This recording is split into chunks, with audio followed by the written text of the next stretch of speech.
Welcome to the Dr. Mortensen Show.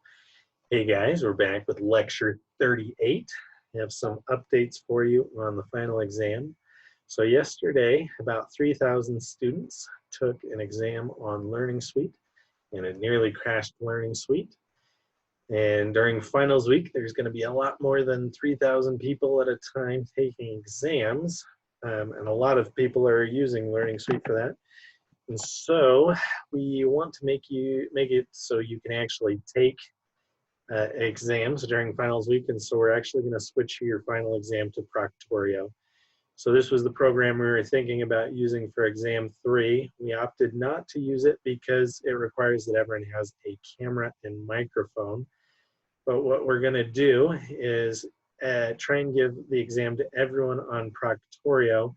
And for those few people that don't have access to a computer or a laptop with a camera and microphone, we'll let you take it on Learning Suite. But you'll have to reach out specifically to tell us that you need to work on Learning Suite. And I'll give you instructions on how to do that later. So if it's at all possible for you to get a camera and a microphone though, that's going to be a lot better because we're going to avoid a lot of problems that you're going to experience on Learning Suite with computer freezes or Learning Suite freezing or not working or accepting answers. I'll give you instructions later though as to how to let us know if you need to take the exam on Learning Suite. Also, we're going to be able to have a 3x5 note card on the final exam. This is something we usually do for the final exam every year. This is just a standard note card. You can write as much as you want on it, front and back. You can write any information you want. You can write a sonnet, a love poem. Don't make it to me, make it to somebody else. Otherwise it'll be really awkward. But you can write as much as you want on that 3x5 card. And so for Proctorio, the way it works is it has a camera watching you and the microphone listening to you. And it also tracks what's on your screen. So it's a system that prevents cheating. And so we've thought about using it before. We generally trust you guys, to be honest, though. But since Learning Suite's having all these issues, we're going to have to probably switch over to it. I'm sure there'll be a lot of questions about that coming up, but I think we can hold off for a little bit before going to all those questions. Today we're going to talk a little bit more about entropy. I'm not sure if the coloring on this slide is right, or the sections listed where they're being covered right. But we're going to talk a little bit about spontaneity. We're going to give you some equations that I realized after helping a student just now are on your previous problem set, but I'm not covering the equations until now. But we'll cover Gibbs free energy and spontaneity today, and yeah, let's jump right into it. So the first thing we're going to talk about is reversible processes. Reversible processes are reactions with this really bloated definition, but they're processes that can be run in the reverse direction in such a way that once the system has been restored to its original state, no net energy is flowed either to the system or to its surroundings. That's a really complicated way of saying a reversible process is one that you can reverse. And once you've reversed it, it seems like nothing happened. So some examples for this are processes, So any reversible reaction can generally be described as a process that runs so slow that it's basically at equilibrium the whole time. A great example of this is a phase change at equilibrium. So for example, if ice is melting, if you put a little bit more energy into it, a little bit more of the ice will melt. Take that energy back out, the same amount of energy, the same amount of ice will freeze back. But for reversible reactions, the reason we're talking about reversible processes is it gives us this really convenient equation. So for reversible processes, when you're at a constant temperature, which we call isothermal, then we get this equation where our change in entropy is equal to the heat of the process divided by the temperature. Now, this might seem weird that we're dividing by temperature and holding temperature constant, but for phase changes, this actually makes a lot of sense. So I'll show you what that means. I'll go back to my example of ice here. So let's say it takes 6 kilojoules of heat to melt 1 mole of ice, right? So that's the enthalpy of fusion for ice. What is our change in entropy for the system for this phase change? Well, we know that the heat in here is going to be equal to our heat of fusion. So we can take our delta S equals Q over T equation right here. We can set that, or we can introduce the delta H of fusion for our Q and then divide by T. So our delta H is this 6,010 joules. Now for T, make sure you're not dividing by 0 degrees Celsius. Make sure you're dividing this by kelvins, otherwise the math gets all wonky. But you get a change in entropy for the system of 22 joules per degrees Kelvin. Now this equation right here, this delta S equals Q over T, it's just an approximation, and it's beyond the scope of this class to really talk about how we get that equation. So for now, you're just going to have to accept that it's there. But it's a really useful equation, and we're actually going to use it throughout this lecture to derive some other equations. But this, what we just calculated, was the change in entropy for our system. What is the change in entropy for the surroundings? Well, for the system, this cube of ice, we know that ice can't get above 0 degrees Celsius. That's when it melts. But the room it's in can be warmer. So let's say this piece of ice is in a room that's at 25 degrees Celsius. Then our delta S of our surroundings is going to be equal to the negative heat of the system, right? That's because the heat is going into the system and going out of our surroundings. So the sign for our surroundings has to be opposite the sign of our system, but it's the same amount of heat. It's just going from one place to the other. So our delta S of our surroundings is equal to the negative heat of our system divided by the temperature. Of course, again, the negative heat of our system is going to be equal to the negative delta H of fusion here. And we'll be dividing by the temperature. In this case, it's not the temperature of the ice, it's the temperature of our surroundings, which is the temperature of our room, which is 298.15 degrees Kelvin. And so the delta S of our surroundings is negative 20.2 joules per degrees Kelvin. So if you look at this, the delta S of our system is changing by 22 joules. The delta S of our surroundings is only changing by 20.2 joules, right? So the ice is gaining more entropy than is being lost by the surroundings. And this actually leads us into our next point, and that is what controls whether a reaction is spontaneous or not. So a reaction, any reaction or process is spontaneous when the change in entropy of the universe is greater than 0. Or in other words, when the change in entropy of the universe is positive, right? Now, the delta S of our system, that's usually pretty straightforward to estimate or to measure directly.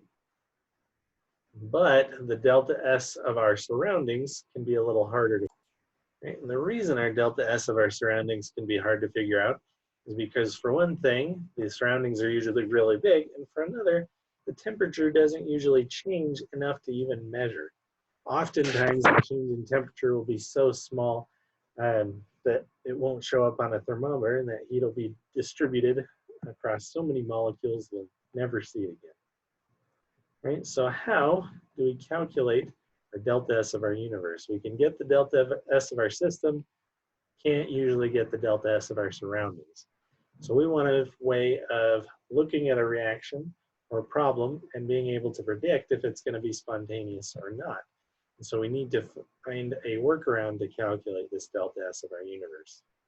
And so the way we're going to do that is to assume that our delta S of our surroundings is undergoing an isothermal and reversible reaction, or reversible process.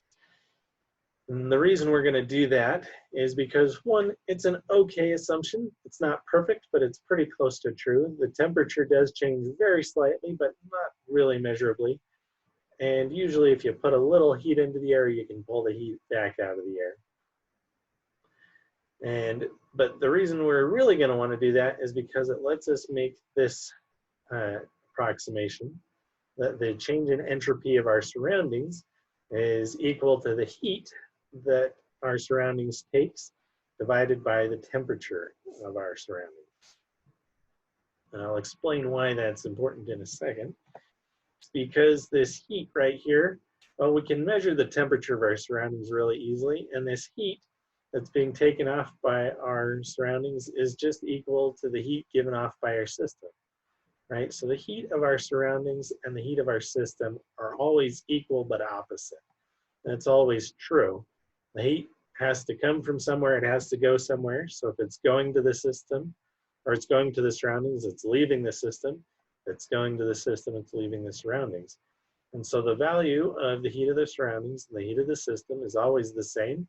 They just have opposite signs. So now we can change this delta S and give it the negative heat of our systems. And for reactions that occur in atmosphere, where the pressure is just atmospheric pressure, the heat capacity is, the heat that's given off by the reaction is equal to the enthalpy of the reaction. So our heat of our system is equal to the delta H of our system, or the enthalpy of our system. And this lets us make this approximation. The delta S of our surroundings is equal to the negative delta H of our system divided by the temperature.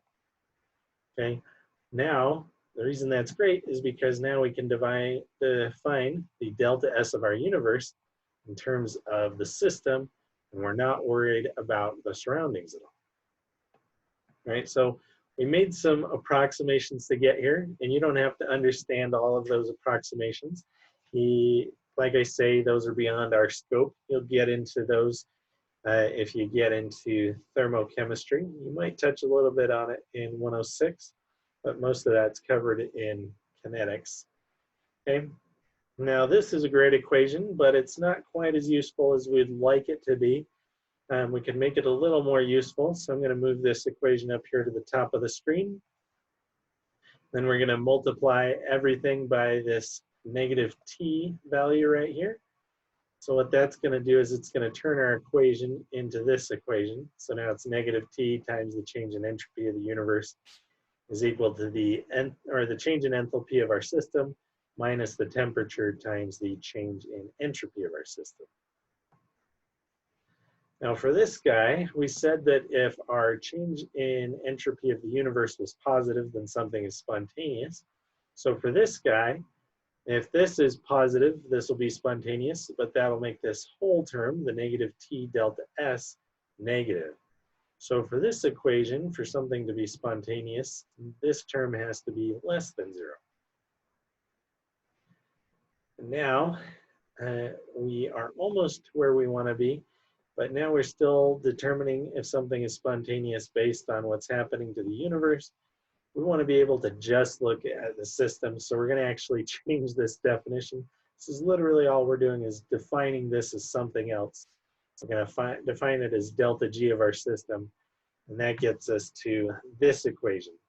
Delta G of our system being equal to delta H of our system minus T delta S of our system. Now everything's in terms of our system, but what the heck is this delta G term? Well, so this is called our Gibbs free energy. And we'll get into a little bit more of what that means here in a second. But we're really excited because everything's in terms of our system. I know you're excited. I can feel it. I can feel your energy through my camera in the past because you're watching this video in the future. Anyways, so this equation, something cool about it was developed by this guy, Willard Gibbs, and he was actually the first person in America to receive a PhD or a doctorate degree from a university in the United States. So he went to Yale, and the second degree was granted by Harvard. So they had a little bit of a leg up on everybody.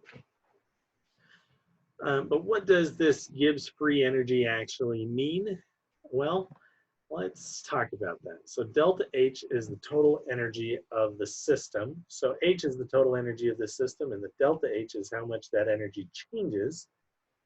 And then this T delta S term right here, that represents the amount of energy lost to entropy, the amount of energy given off in chaos, or lost in chaos.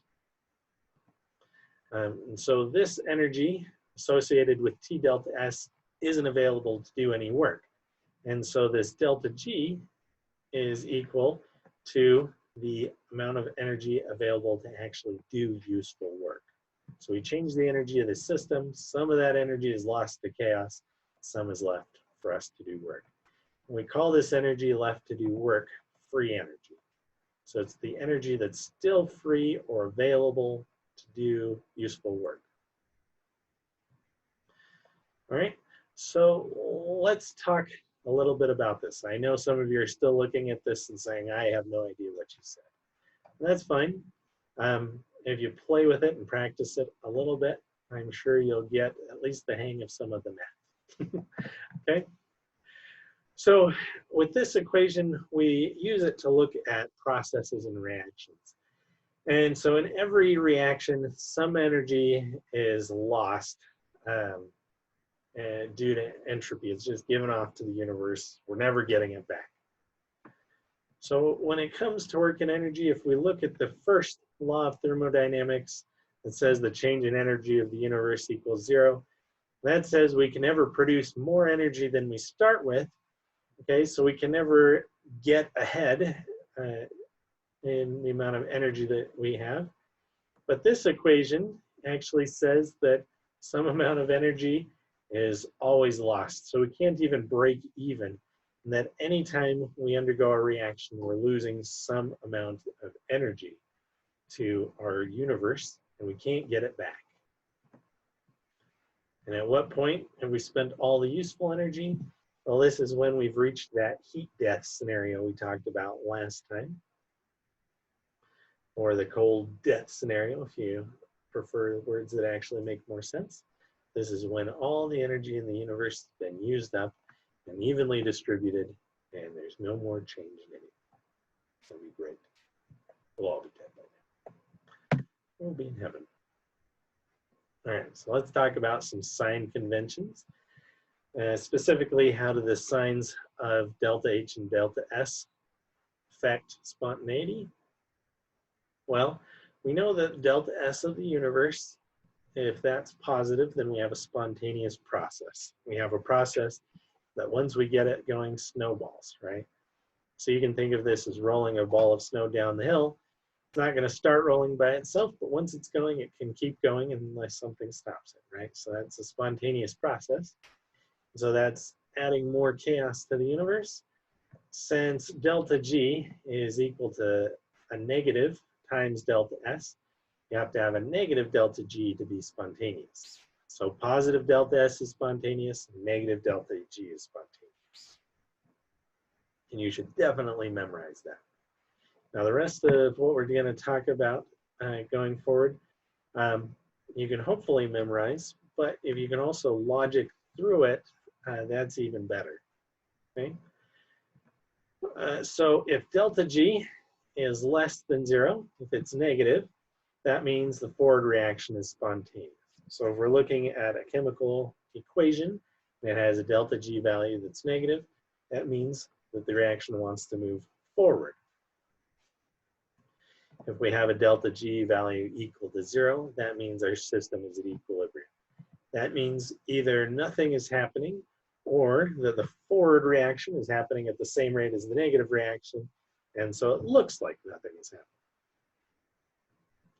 And then finally, if delta G is greater than 0, then the reverse reaction is spontaneous, meaning the way we've written our reaction out is the opposite of what it wants to do. Sometimes that's okay, but usually it's hard to get the system to do a non-spontaneous process. Right? And this is actually why so many exothermic reactions, like burning firewood or giving off heat, is spontaneous, because its delta H in that case is negative. Right? This means that the energy of the system is decreasing, meaning it's giving its energy out to the surroundings. And most processes that give heat out to the surroundings end up being spontaneous, because the universe then can take that energy and distribute it in other places. But why then can we have endothermic processes that take in heat and get cold? How can a cold pack be spontaneous if the universe wants to give or take that heat and distribute it in other places? Well, the reason is this process of, so what this is ammonium nitrate dissolving in water. And this process has a delta H of 28.1 kilojoules per mole, which means it absorbs that much heat per mole.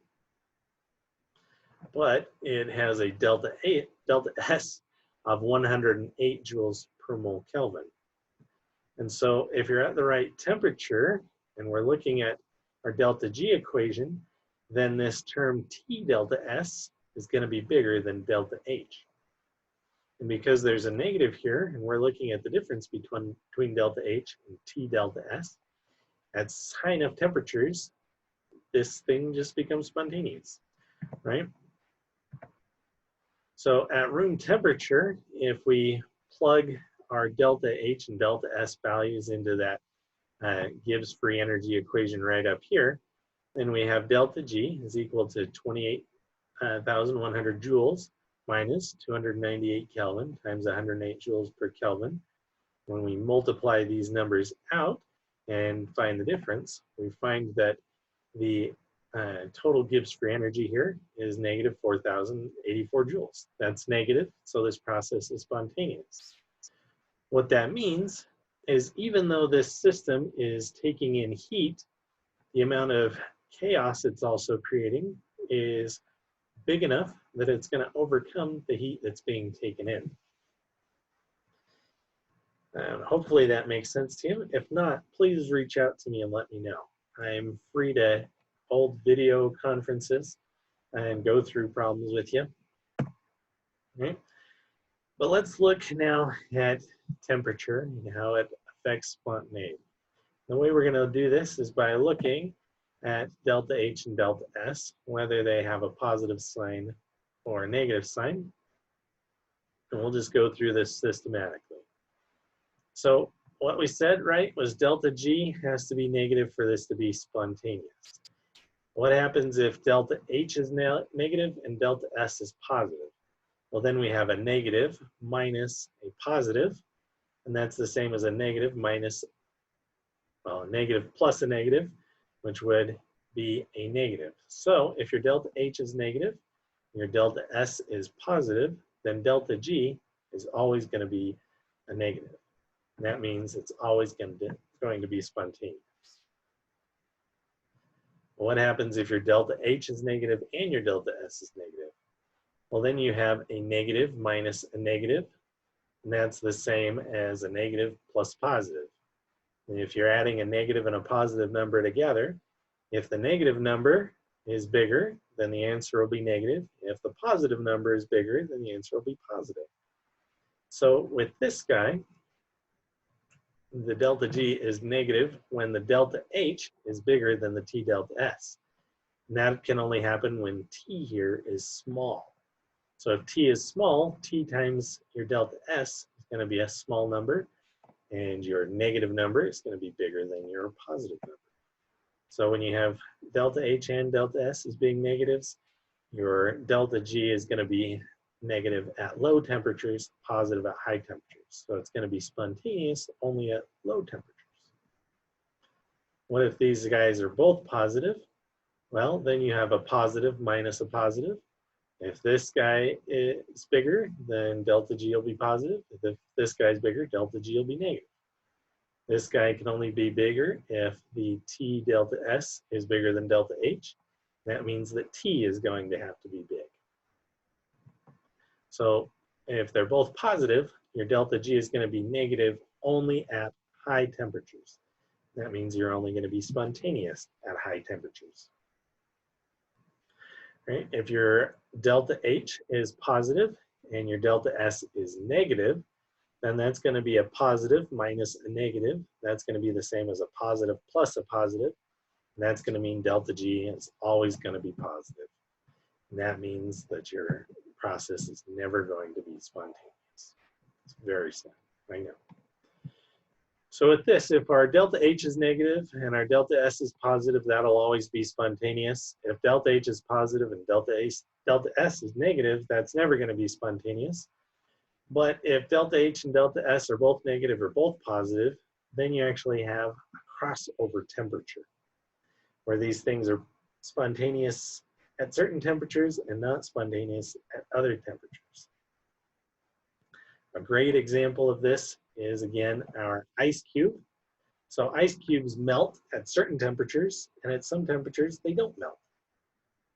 So what determines the temperature at which an ice cube melts? Well, for an ice cube to melt, its delta H has to be positive. So you have to put heat into the ice cube. The ice cube has to be taking in heat. So the heat of our surroundings is negative. It's going into the ice cube. The delta S is also positive because we're going from a very ordered solid to a less ordered, we're going from a very ordered solid to a less ordered liquid. And so our delta G here is only going to be negative when our T delta S is bigger than our delta H, right? So it's going to be negative once our temperature gets to a certain point, and it's going to be positive when our temperature is too low. Now delta H and delta S here, we can think of as constants, and our T then would be the thing that's changing them. So let me show you a little plot here real fast. What I have on this plot, on the x-axis is the temperature, and on the y-axis is the Gibbs free energy. I just have energy. Now in this equation, for our free energy, our delta H is a constant, our delta S is a constant, so the only thing we're changing is temperature. If we plot the delta H, it doesn't have a term associated with the temperature, right? So the delta H term is going to be flat as we change the temperature. But since our T delta S does depend on temperature, the T delta S is going to increase as we increase in temperature.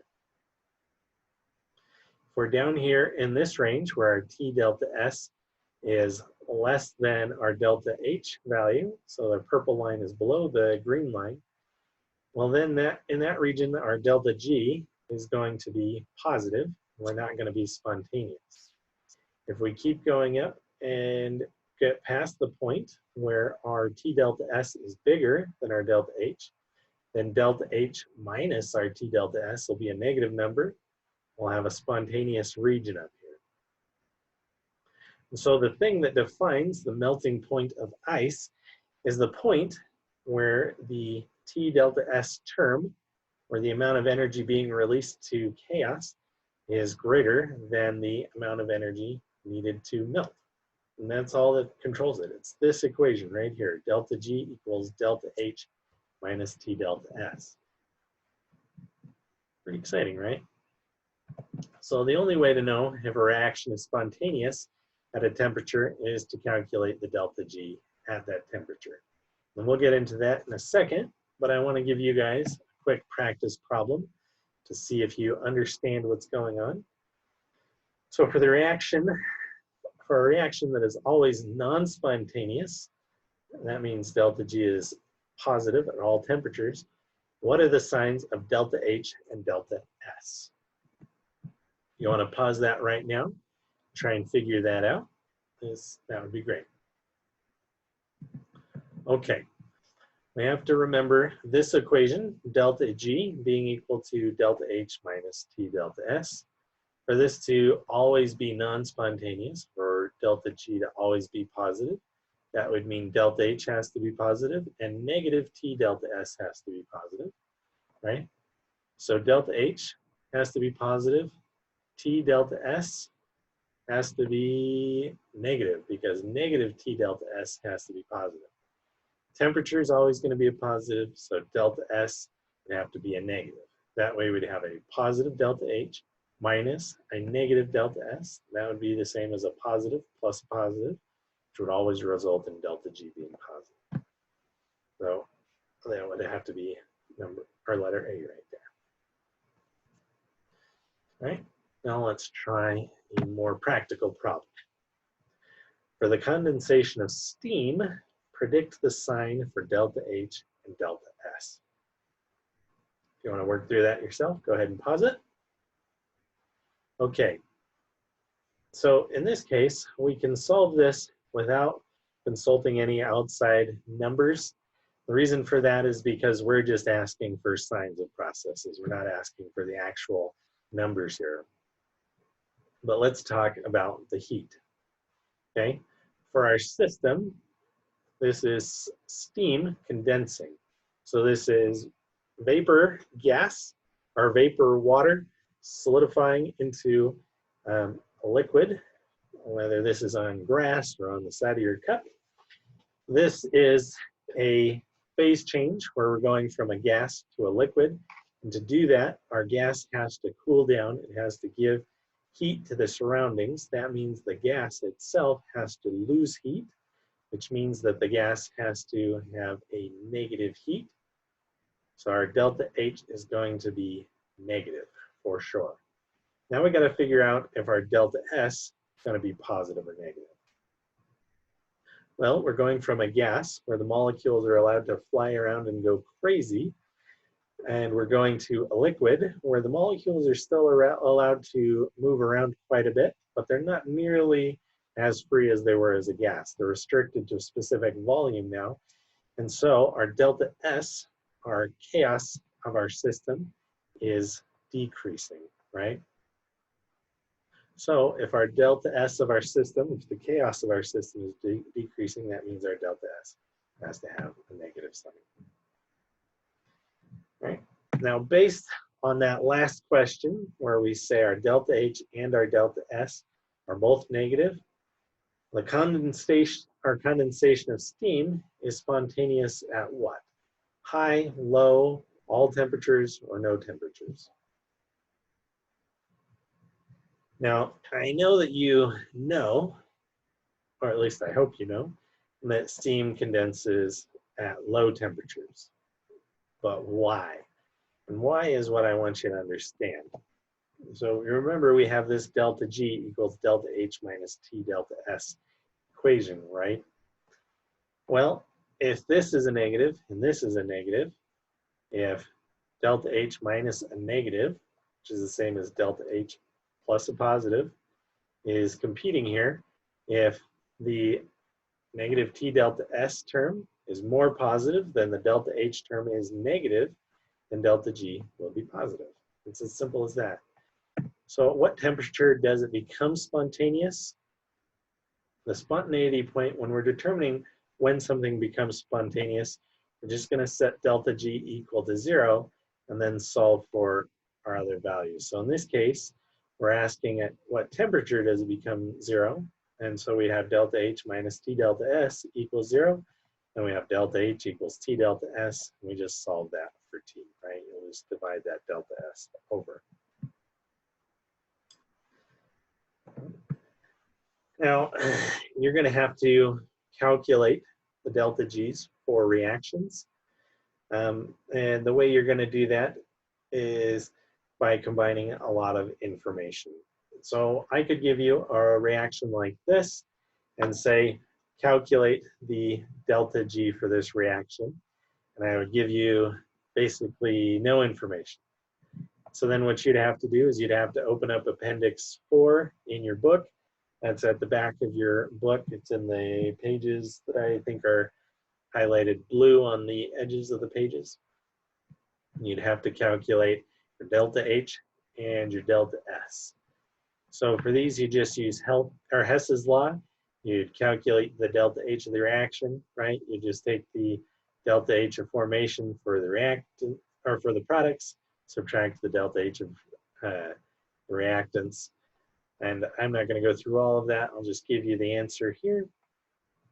Then you'd have to calculate the delta S's of these guys. And so you just take the entropies of the products, add those all together, and subtract the entropies of the reactants to get a value there.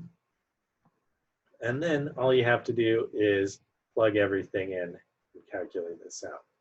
So I gave in the question, how do you calculate the delta G for this process at 298 Kelvin? For the delta H and delta S values in the back of your book, those are given at 298 Kelvin. So if I was going to ask this at another temperature, you'd either have to assume that the delta H and delta S values don't change with temperature, which for this class is a good enough approximation. You can pretend that these values don't change. Or I'd have to, if I wanted you to actually figure it out at a different temperature with the right values, I'd have to give you those values. All right, now some things to keep in mind here. Again, the temperature has to be in Kelvin. Another thing to keep in mind is that this delta H I calculated was in kilojoules, and the delta S was in joules per Kelvin. These both have a K and a J in them, so a lot of times people get tripped up by that. But make sure you double check your units. Make sure that you're using kilojoules, or sorry, that you're using the same version of joules, whether that's joules or kilojoules in both of these. So if you'll notice in my delta G, I used joules. So I went from 63.6 kilojoules to 63,600 joules. All right, so you could see the types of questions I could give you though for something like this. I could just give you a reaction and tell you calculate your delta G for this reaction. And you'd need to figure all these guys out. Right? So what is the delta G of the reaction for the conversion of 1 mole of diamond to graphite at room temperature, giving the, if I give you these values from Appendix 4. So carbon graphite is its standard form. That is the most stable form of it. So go ahead and pause this, try and calculate out this problem. All right, so the first thing you're going to have to do is figure out your delta H for this guy. We're going to just calculate that from our delta H of formations here. So our delta H is going to equal our delta H of our products, which is 0 because that's its standard state. We're going to have to subtract out the delta H of our reactants, which is 1.9 kilojoules. So our delta H of this reaction is going to be negative 1.9 kilojoules per mole. Now I have to figure out our delta S. That again is just the S of our reactants minus the S of our products. So our delta S is just 3.3 joules per mole Kelvin. And then all we have to do is plug these values into our equation. Since we said this is at room temperature, of course, T is going to be 25 degrees Celsius or 298 Kelvin. Make sure you convert these to the right units. In this case, I went to kilojoules instead of joules. The only reason I did that is because I noticed all the answers over here are listed in kilojoules. All right, so I do the math there and find that there's negative 2.88 kilojoules of free energy there. Now our delta G in this case is negative, which means the conversion from diamond to graphite is actually spontaneous, which means that your diamond is actually eroding right now into a graphite. So is there a temperature when going from diamond to graphite is non-spontaneous? The answer is no, it's always spontaneous. So are diamonds forever? Well, the answer is no. So it actually takes about 10 to the 37th years for a diamond to turn into graphite. So that is a 1 with 37 zeros after it, years. That's way longer than the life of the universe. So even though it is happening, it's basically never going to happen in anybody's lifetime. So you can think of it as being forever. Now, if you heat your diamond up to, what is it? I think it's 2,000 degrees Celsius. It actually only takes about 2 or 3 minutes, and then your diamond will be completely graphite. So if you turn up the temperature, it does go a little bit faster. All right. Now let's talk about how to calculate delta G of a reaction from our delta G's of formation. So just like our enthalpy and our entropy, our Gibbs free energy is a state function. So it also follows Hess's law, where we can just sum up the delta G's of formation for our products, subtract the delta G of our reactants. We just need our delta G's of formation. And what are those? That is just the amount of energy resulting from the formation of 1 mole of a compound from its elements in their standard states under standard conditions. What that really means for you is they're listed in the back of the book in Appendix 4.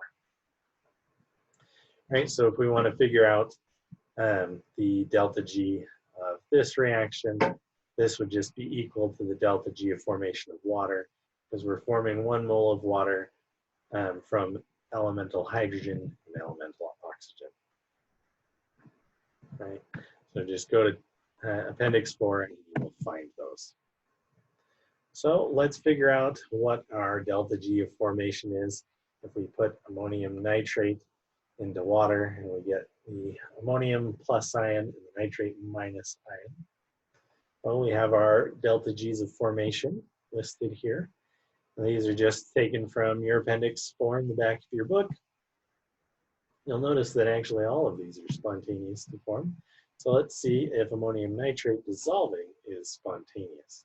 Okay, we're just going to take the delta G's of formation of our products, so that's ammonium and nitrate ions. We're going to add those together and then subtract the delta G of our reactants, which is just the ammonium nitrate solid. Right? So we're going to look at how many moles of each of these are in the equation. Luckily, there's just 1 mole. So this will be 1 mole times the delta G of formation of ammonium, which is negative 79.3, plus 1 mole of the delta G of formation for the nitrate, which is just negative 108.7 kilojoules. Then we're going to subtract 1 mole times the delta G of formation of ammonium nitrate, which is 183.9. Then we just plug that into our calculator and get out an answer. Right? So if you have any questions about any of that, feel free to reach out to me or your TAs.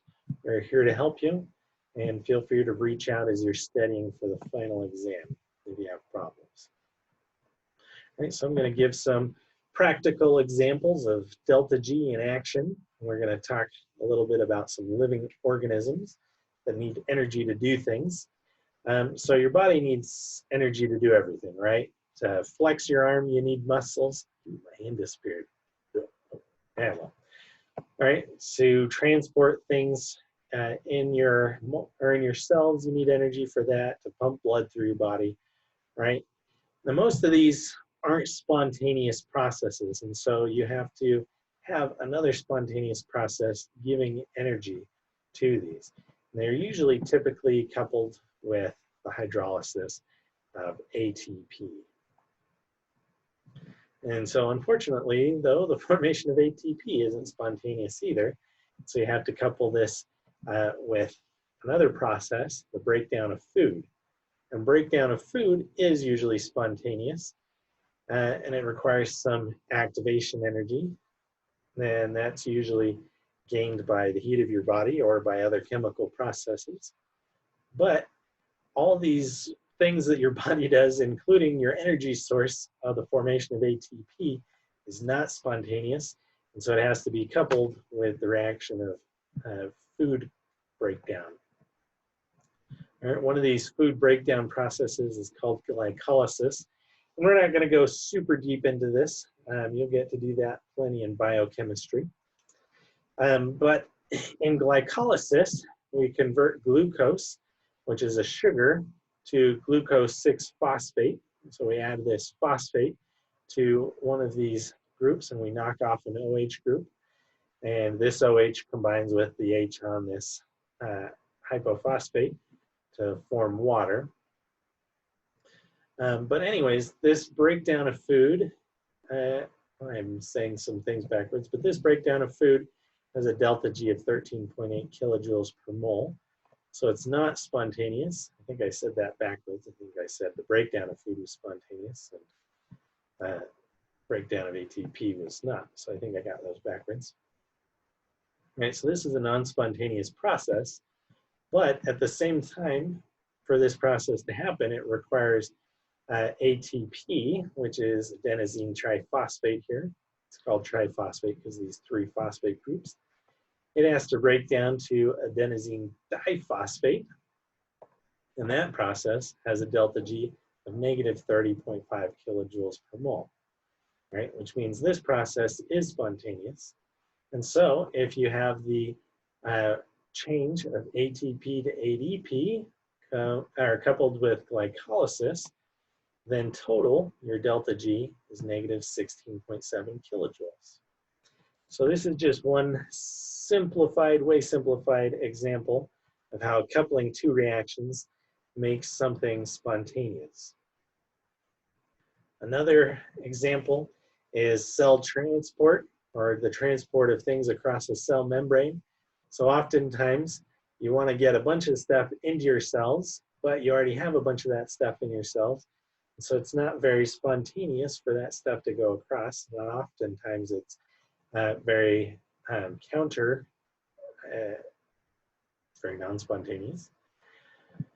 And so what you do is you couple that cell transport with something else, often with a breakdown of ATP to ADP. And that is coupled with a bunch of other processes. And that makes it look to the cell like there's nothing inside it and everything outside it. Now it wants to bring everything in. So those are just a couple of examples of delta G working in real life and how your body overcomes those processes. If you have any questions about any of that, feel free to reach out to me and I will be happy to help.